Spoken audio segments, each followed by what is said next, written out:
The first thing that bothered me about the election of Barack Obama was that he was the first president of the United States who is younger than I am. But this also means that he's the first president of the United States who has no memory of Israel prior to June '67, where the dominant view of Israel was something out of Paul Newman and Exodus, you know, this very romantic view of this besieged democracy about to be overrun by the Arab hordes. He has only known Israel as an occupier. I know people who knew him at Occidental College as an undergraduate, and like a lot of politically conscious African Americans, he was into the whole third world solidarity perspective, which included that of Palestinians. He was a strong supporter of the Palestinian cause in college. When he was in Chicago, he was close to the Arab American community there, and unlike Bill Ayers, he really was pals with Rashid Khalidi. And as you know, you can't spend 5 minutes with Rashid Khalidi without greatly deepening your understanding of Palestine. In other words, he is the first president to, in addition to knowing the Israeli historical narrative, also knows the Palestinian historical narrative. Now, he is certainly also pro-Israel, but from his statements, he seems to understand that it is in Israel's own self-interest to make the necessary compromises for peace. He seems to recognize that Israeli security and Palestinian rights are not mutually exclusive, but in fact mutually dependent upon the other. He is also the first president to explicitly say that Israeli-Palestinian peace is in the national security interest of the United States, and that requires a viable, contiguous Palestinian state. Now, whether he'll actually do the right thing to make that possible is another question. I don't think the situation is hopeless, merely bleak. But it is reassuring on some level that he is the first president who, at least on an intellectual level, gets it. I think he really does get it. Now, of course, there have been many disappointments in his policies, Israel-Palestine just being one of them. First got some bad signals when he started selecting people like Joe Biden, Rahm Emanuel, Hillary Clinton, and others whose legislative records would have, had they been in the Israeli Knesset, would be very close to the Likud bloc. As George outlined, his administration's efforts to marginalize considerations of international humanitarian law has been profoundly disappointing. The reaction to the Goldstone report was abominable. His early rejection of Amnesty International's call for a moratorium on arms transfers. Just a week ago, the United States is one of only 5 countries who voted against a resolution simply calling on the Palestinians and the Israelis to conduct credible independent investigations about possible war crimes from the fighting in Gaza.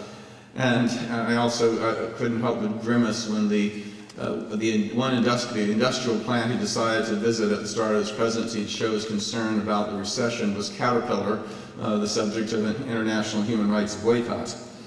Now, I've written quite a bit about this, as many of you know. I have some reprints of my articles out in the courtyard. You can find them on my website, stephenzunes.org, where I go into quite a bit of detail about my disappointments at the Obama administration regarding Israel and Palestine.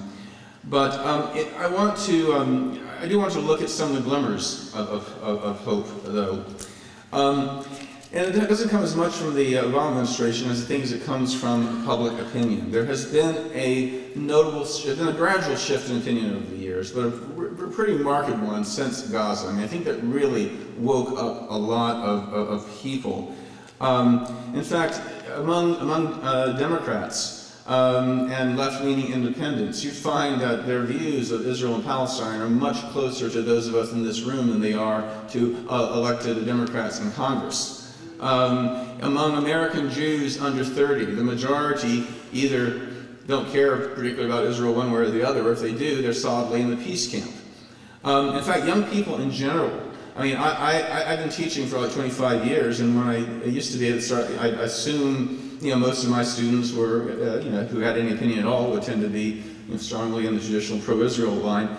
That's very different now. The majority, clearly, who do have opinions are definitely more on the pro-Palestinian end of the spectrum. In fact, polls show, I think, except perhaps for gay rights, I've never seen public opinion paralleling age more dramatically than Israel-Palestine. The younger you are, the more pro-Palestinian your perspective. So the demographics, I think, could pretend to shift. Whether it will be in time to change policy is another matter. But I mean, I remember going down to one of the protests during the invasion of Gaza in downtown Santa Cruz, where I live.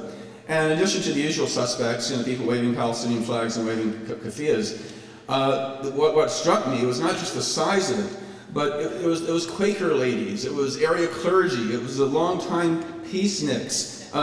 Most of the crowd was kind of a mainstream liberal group, including people active in the Democratic Party. In fact, they were, you know, the head of the Santa Cruz County Democratic Party there, city councilman, a couple of former mayors. Yes, this is Santa Cruz, but still, my point is that these are people who had not really been involved in Palestine per se, but had been involved with Iraq, Central America, South Africa, nuclear freeze, Vietnam, and in other words, Israel-Palestine has finally become a mainstream peace issue.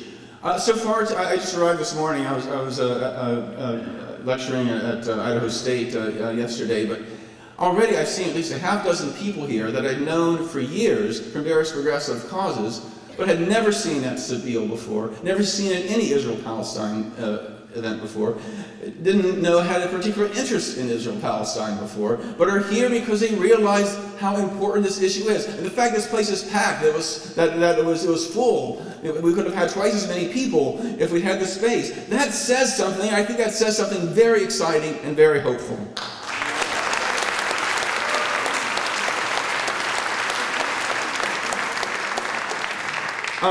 Peace Action, which is the oldest and largest peace organization, is the successor for SANE, you know, remember the anti-nuclear group founded back in the 50s, and a merger of them and the nuclear freeze campaign from the 80s. They decided to refuse to endorse anybody for their political action committees refused to endorse anybody for Congress who voted for the resolution back in January defending Israel's invasion of Gaza, or who voted for the resolution in November attacking the Goldstone Commission report. It's one of the first times a mainstream peace group has included Israel-Palestine on their congressional scorecard. So there are a lot of members of the Progressive Caucus who are used to getting their endorsement every 2 years. Not now, because they know that the peace movement is watching. Israel-Palestine is important, and they are going to lose support if they keep supporting these right-wing AIPAC-sponsored resolutions.